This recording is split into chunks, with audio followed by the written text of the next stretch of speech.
बच्चा पैदा होता है वो सामाजिक नहीं होता है, समाज विरोधी भी नहीं होता है, असामाजिक भी नहीं होता, वो समाज से तटस्थ है, उसको पता ही नहीं समाज क्या चीज है। उसे समाज के रहने के लिए मूल्य सिखाने होते हैं, संस्कार देने होते हैं। और बच्चा ऐसा है, आपने जहां उसको अमूर्त बात कही वो समझेगा नहीं, और जहां उसको उपदेश दिया वो टिकेगा नहीं, तुरंत भाग जाएगा।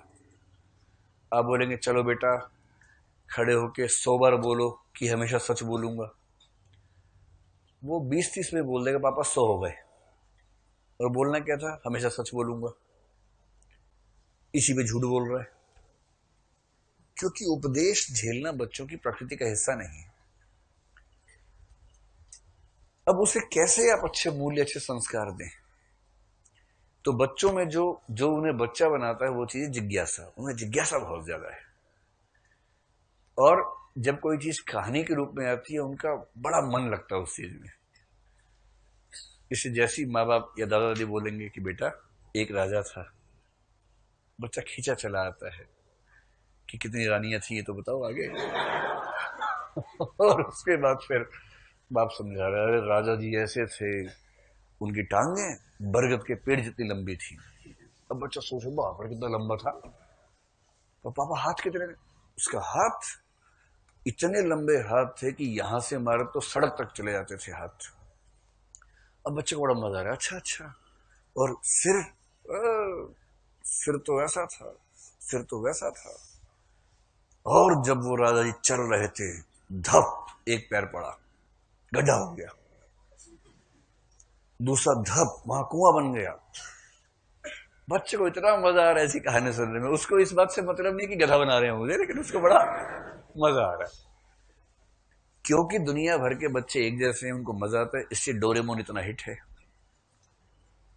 इससे डोरेमोन भी चलेगा, छोटा भीम भी चलेगा, वो सब चलेंगे, क्योंकि बच्चों को चाहिए कहानी अच्छी अच्छी। और हर समाज में माँ बाप या उनके दादा दादी की जिम्मेदारी है कि बच्चों को कहानियां सुनाएं। उनकी कोशिश है कहानियों के माध्यम से बच्चों को शिक्षा और संस्कार दें। बच्चों की कोशिश है कि शिक्षा संस्कार हटा के कहानी सुने। और पेरेंट्स और बच्चों में यह संघर्ष चला आ रहा है बहुत सारे सदियों से, और चलता रहेगा। इसलिए कहानी भी एक प्राकृतिक विधा मानी जा सकती है, नैसर्गिक विधा है। तीसरा नाटक है। नाटक का सबसे सिंपल रूप है मोनो एक्टिंग, एकल अभिनय। अगर आपने बच्चों की परवरिश को कभी देखा हो, अपना तो भूल गए होंगे, लेकिन किसी और को आसपास देखा हो, भांजा भतीजा भांजी भतीजी किसी को, जब बच्चा 10, 11, 12 महीने का होता है, जब चलने लग जाता है, तो उसकी परवरिश का एक सामान्य हिस्सा जो दुनिया के हर बच्चे का है, वो अपने आसपास के लोगों की एक्टिंग करके दिखाता है। इसको रोल प्लेइंग कहते हैं। जैसे अगर उसका बाप रोज ऑफिस जाता है एक ब्रीफकेस लेके मान लीजिए, और अपनी पत्नी को बोलता है कुछ, जो भी उसका नाम है, सुनीता आज लंच भिजवा देना इतने बजे, शाम को देर हो जाएगी, मान लीजिए ऐसे बोलता है। बच्चा इतना कीन ऑब्जर्वर होता है, बहुत ध्यान से सुनता रहता है कि किसने किसको क्या बोला, कैसे कैसे क्या चल रहा है। और बाप चला गया, 1 घंटे बाद क्या करेगा, ब्रीफकेस जैसा कुछ मिलेगा हाथ में उठा के चलता हुआ ऐसे आएगा, सुनीता लंच भेज देना।